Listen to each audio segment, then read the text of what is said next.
Hey guys, Aubrey here, and today I'm going to be coming at you with a theory video. Where do we go from here with Tearlaments? The deck is still very popular and seeing play despite main decker Shifter, common Kashtira Endboards with a Rise Heart, and all the hits to it on the Forbidden Limited list. So today I'm going to break down how should we be playing Tear, and what's next for the deck. How can we progress it further and make it better again? Before we begin, if you end up enjoying this video, please consider liking and subscribing to the channel. I very actively make content and try to improve each and every video. It would also help support the channel and allow me to grow even further. If you're interested in following me or communicating with me, my Discord and Twitter will be in the bio, as well as a link to my Patreon if you would like to support me further. Now without further ado, let's hop into the video. So, this will be less of a deck profile, more of a discussion, as we try and figure out what are some cool techs we can put into Tear to make it more consistent and improve the end boards, as well as its viability in today's metagame. There's a lot of ways we can go, so buckle up. This might be a little bit of a longer video. So starting off, I'll give what I think should be like my standard ratios for everything in the deck. I think you should be playing 3 Rhino. I still think this is the best normal in the deck. I'd rather normal this than say Diviner of the Heralds. I feel like there is more potency with a normal summon Rhino than there is a normal summon Diviner. Especially if you max out on your copies of Tearlaments Scream, you're going to be able to chain block the Rhino and mill an additional 3. And from there that can open up the gate into all kinds of possibilities.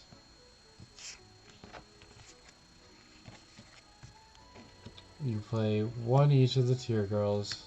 I feel like if the Ishizu cards didn't exist, these would be fine at hypothetically 2. That's the thing about it, is that the Ishizu cards are what really pushed this deck over the edge and why they needed to hit it so bad. This deck I don't think would have been anywhere as powerful without them. But 1 each because they're still unlimited. I think you should be playing at least 2 Visas because he is access to Baron, and I think a little bit of a better tool for Baron than Diviner, because while Diviner can send an Ishizu Fairy for free, Visas can also get you a guaranteed fusion on your turn, as well as access to Baron. Plus, he's just able to do a lot on his own, too. 3 planet, really broken field spell. I think this would have been also a good hit if they didn't want to hit the main tier stuff. Planet to 1 I think would have solved the problem. But this field spell does way too much. They need to stop printing field spells that do like 3 different things. 2 Mali and a Denier. I think this is one of the most important things you can do. You can also go heavier on the heroes in order to maximize your chances of getting these 2 going in a rotation. So the reason why this engine is so important is it is guaranteed access to Beatrice, Lady of the Eternal, which can fusion on both turns. So you kind of want to make sure you're always ending on her, if you can. The combo line for this is to mill both Denier and Mali. You revive Mali, or you banish Mali for another Mali, and then you revive Denier. Using a polymerization that you have in hand, hopefully, or from discarding off of, like, say, a King in the Swamp to get it. You can then fusion into Destiny Hero Dangerous, who is level 6. And then you have the effect of Denier to put that Mali back at the top of the deck is what's important, because then you get the Malis back into rotation, and you can revive another Mali to get another level 6 and overlay for Beatrice. 2 Sulik, really good searcher, really good like discard for the cards that discard for effect, and its negation is permanent. 1 Shadow Beast I do think it's still mandatory almost to play Winda. Plus this is a nice like draw card. One heartbeat. We need removal for in case like Macrocosmos comes up, Fissure comes up. Just back row decks that hurt, back row cards that like really hurt us. Also, it's generally good to have back row interaction against like Labyrinth and Trap Tricks. 2 Scream, depending on how you build your deck, this can be a 3 of if you build it less around Diviner, more around the actual tier cards itself. I think Scream can become a 3 of, but I think it only goes to 2 if your primary normal isn't something like a Rhino. 3 Tearlaments Castra, because this is the best card in the deck, I would say right now. This card does an insane amount for the deck, and it's honestly, it's such a good card. I don't have it in the list, but you also should be playing at least 1 Fenrir. I'd argue only for 1. 1 Terrific Karma, this could be cut, but because it's a brick. However, if you mill it or send it off of an engine I'll discuss in FPG, then it becomes insanely good, being able to search for whichever planet you're missing. But it is worth noting that it can be a brick sometimes. 1 each of the fairies. This doesn't change unless they get banned, and I don't think they're getting banned at 1 each. These are the reasons that the deck got hit so hard. Kit Close died for their sins. Well, maybe Kit was just too powerful on her own, but we don't talk about that one. It's not particularly nice when you draw into these. However, it's worth noting that if these 2 are sent from the hand to the graveyard, they'll trigger. Or if you draw into multiples, you can usually summon 1, discard the other for a free rank 4 body. The shuffler's trigger on field. 1 right, so to go with the 1 Fenrir I don't have right now. Honestly, just Castra cards are good, but you don't really need to go too heavy on them. It's nice to see Fenrir, though. I'm going to discuss this engine. I don't think you must be playing it, but I think the Mothman and 2 Nessie are pretty good because they're good draw power. They can draw you into extension, starters, or just genuinely whatever you need. And Nessie is an Aqua, which is very important. You can tuck him back in addition to another tier name in an Aqua for Kaleido, which is very big. The only problem with the Danger engine is they don't really do anything if you mill them. Whereas almost everything else up to this point does something if you mill it, aside from the field spells and whatnot. And that's the only thing I don't like about it, is it's a little it makes your mills a little more inconsistent. 1 Poly, 3 King of the Swamp. King of the Swamp is a necessary 3 of, and if depending on how heavy you want to go for heroes, then Poly becomes a 2 of if you go heavier on the hero build. So I think these are so far most of the standard ratios. And then Terraforming because you like field spells. The extra deck is a lot more straightforward. These are the cards that I think you must have. You need to have at least 1 Rulkalos and at least 1 Kaleido. Personally, since Castra is still in the format, I do like to play 2 Kaleido just because he's the biggest piece of the end board. Garura and Muddy. These are also necessities. Each one really helps to advance your plays. Alternatively, if you don't like Dangerous, you can just fuse Mali and Denier into this. So that way when you detach, you also get a draw and can chain block whatever's your name. And Muddy is also very essential. And these are just 2 cards that even if you do not play Super Poly, which I will discuss, are very important to have. You must be playing Grapha. This card is very important for the deck because he turns into a negate while also being able to send a card from your hand to the graveyard for effect. which will trigger your tier names, your Shizu cards, that mill. It'll trigger any of your spell traps, pretty much anything. And then for rank 4s, you have to be playing Redo. I cannot state how important this card is for the deck, and how good of a just rank 4 he is in general. And then Abyss Dweller, just in case you run into like a deck that's a little too graveyard reliant. Bagooska should also be here, but I forgot to grab my copy of Bagooska out of my Spiral Super Heavy deck. But Bagooska is also here just in case you get shifted and have no answer. You can try and sit on that for a little bit. So I think up to this point, those are only the necessary things you should be playing. It seems like you've got a complete deck almost, but there's actually a lot of room to experiment. Obviously, I've mentioned the hero package, which entails DP, Dangerous, and Beatrice, because you can do 2 routes with the hero engine. You can choose to either make DP, which benefits you very greatly. You can choose to make Dangerous, which guarantees you this. Or you can go Garura and get a draw 1/2. There's a lot of room for experimentation depending on how many heroes you run. And I think this is a necessary package now. You do not have to play DP if you play the hero engine, but it is pretty recommended because DP is still a really good card, being a non-target pop that'll trigger all kinds of other stuff.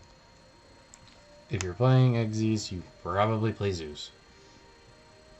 In addition, you can also play these like a small Zodiac package too, just to get to Borbo attack directly for 0. I know, big damage. And then make a pretty fat Zeus. Alternatively, Merrymaker and Sargus. But if you're playing the Xyz at all, you probably should play Zeus. Still a very good card. Baron. I'd argue no matter which way you build the deck, this is probably going to be a part of your end boards if you can make it. Because if you make Visas, him in a level 4 equals Baron. If you play Diviner, Diviner plus a level 6, or Diviner plus a level 4 becomes Baron, and just Baron's a very valuable piece of your end board. I still think it's necessary to play Winda, and I personally play second Kaleido, but you can sub out Winda if you don't like the idea of playing Beast. Now, an engine I've seen people using a lot is Bahamut Shark, so they can get towed, and I think this is actually a fairly good engine to have. And this is because if you can make 2 level 4s for something you could make a Redoer, which is very good, or you can make Bahamut and get a big 26 body, as well as an Omni, which is very good.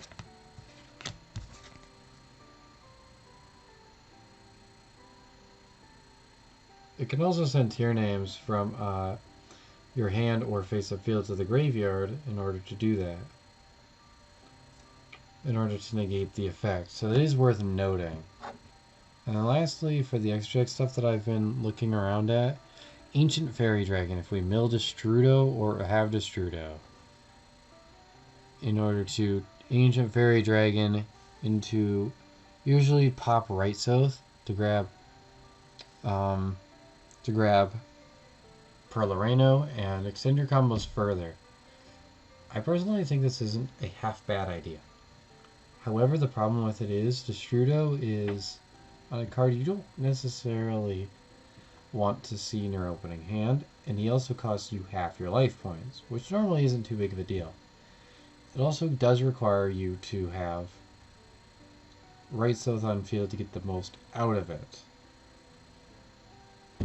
And because Right South becomes dead if you have no access to it almost, unless you're trying to deep draw for tier cash, Ancient Fairy Dragon doesn't become as good unless you're running some other generic field spell that gives you advantage, but you can get off of the field pretty quickly.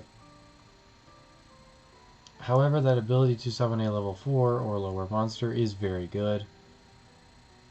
I just don't know if it's worth running Destrudo for yet. Now some other cards that we can look around at. Assault Synchron. If you play Diviner, this one might be more in line. Because while Assault Synchron, well, there's not too many good fours, Synchro fours that I'm aware of. If you do resolve Diviner, you can special summon. You could special summon Assault that makes an 8 because her level would be 6 after sending the Earth Fairy. You can make Stardust Exile and revive either or, it doesn't really matter, and then Sacred of 10 into Baron. So if you do resolve Diviner, this is essentially a guaranteed Baron. And that's not even including what your mills are.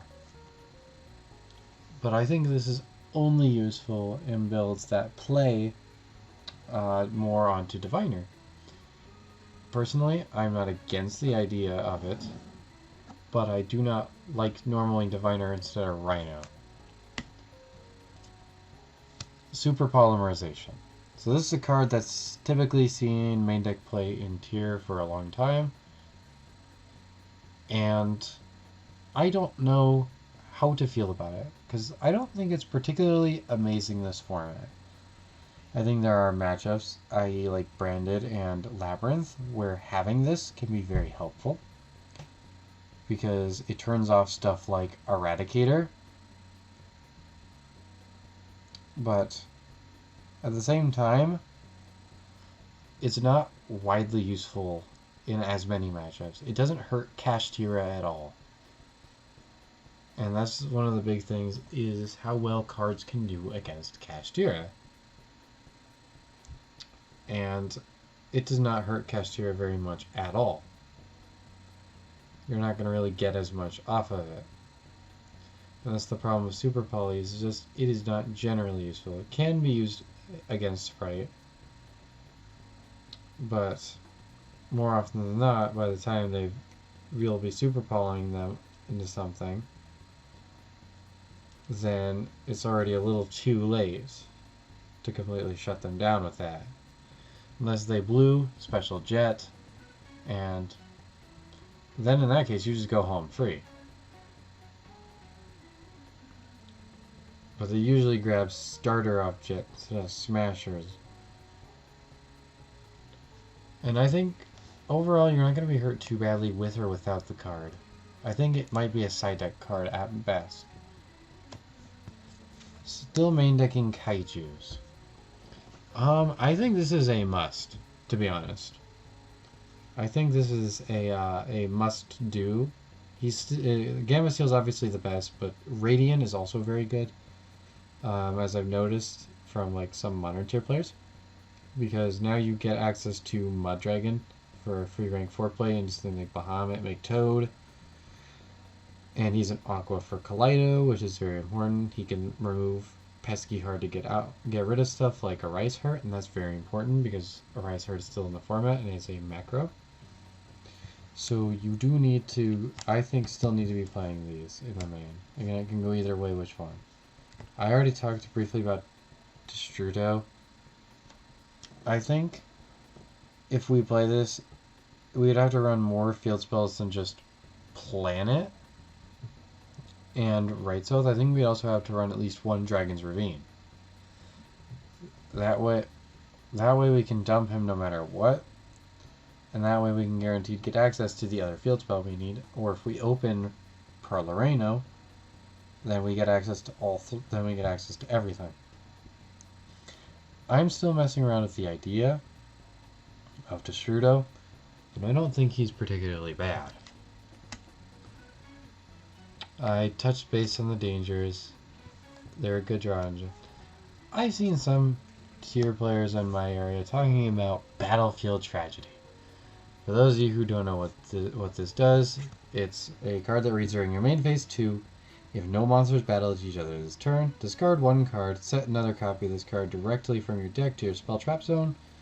You can only use this effect once per turn. Once per turn, during the end phase, if any monsters battle each other this turn, turn player sends 5 from the top of their deck to the graveyard. So potentially, This could mill you 10 or mill your opponent 10, depending on how many copies there are on the field. The problem with this is it also allows your opponent to mill, and it's a battle card. And that's the problem. And it's also a non-engine that doesn't really gain you any advantage off of your mills. And it's slow. Granted, that mill 5 is very powerful, that potential mill 10 is very powerful, and theoretically you could, during each end phase, mill 10 cards, guaranteed get some hits, clear boards, or you could theoretically continue to deck your opponent out. It's just a card that I think might be a little too slow. I'm going to continue experimenting with it, but I really think it might be a little too slow. FBG, it just depends on what engines you're going to run. Like the cards that you get that get the most benefit, obviously Foolish Burial Goods for Solek is very powerful. Foolish Burial Goods and Salvation, Rainbow Bridge Salvation is very powerful. FBG can do a lot for this deck, which is why I like it. But personally, I don't think that it's as useful in the builds that we're seeing, aside from Rainbow Bridge and Solek. It can be a combo starter, but it can also kind of just be a very card to have at any given point in time. It's also worth noting that you can send Terrific Karma, but I don't know if these engines are worth running the bricks for, aside from Solek. Shadows, Light, and Duality. This is going into the category of, I think I need a little more time to test with this info. Because on one hand, I could see Shadows, Light being very useful. On the other hand, I don't think that it would do as much for us as something like Duality would. Our types being extremely varied is a problem. Rhino Heart being a warrior with water means we can't copy anything off of him. There aren't very many light aquas in the game, as far as I'm aware. The only reason the Tearlaments are probably dark is just to bolster the support. So it's like, I feel if we played our cards specifically right, there might be some way to break this. Duality also would be very well. Duality is probably a card that would have more use than this one, but it's going to go into the category of needs more testing. As far as these I'm aware, Duality and Shadows Light only get used in Branded, mostly the Adventure Engine. This is something that back during like Photon Hypernova format, I would see a lot of tier players using, which was my main problem with the deck spec, with the tier deck back then, is that these would kind of become an amalgamation of just kind of a smashed pile deck, where tier was less of the spotlight, more Kashtira, Adventure, and then getting tiers in Graveyard, which is something that got exemplified with like the Dracosack play, for example. That play makes me very sad. And I also get that like my D-Hero stuff is probably coping too. But I think the engine is okay. I don't particularly like it because it conflicts with normal Diviner, normal Rhino, but Fateful Sending for cost is very good. And if you mill Dracosack somehow, or Draco back, oops, then it can equip itself to the token. But I do overall think that the Adventure Engine is just not worth playing in, for the most part, every deck in the format. But also, just not in tier at all. I do not think it does enough for the deck, and that's the problem I have with it. The last thing I want to discuss is hand traps. I don't have them pictured here, But if anything, you can main deck 3 Ash and main deck 3 Emperor and side in other hand traps based on the matchup. So stuff like Nibiru. Overall, Tyr is a deck that has a lot of directions it can go with no clear answer as to where it should go. I think that there are so many different ways that Tyr can go that it's going to take a lot of testing before we kind of solve the deck building of the deck again. I'm really curious what you guys are cooking up with the deck, so please feel free to talk to me in the comments, message my Twitter or my Discord, and just let me know what you guys are thinking of doing. And who knows, if I do a follow-up to this video with a Tyr deck profile, I'll even talk about it. So that's all for now, and thank you very much for watching. Have a great night.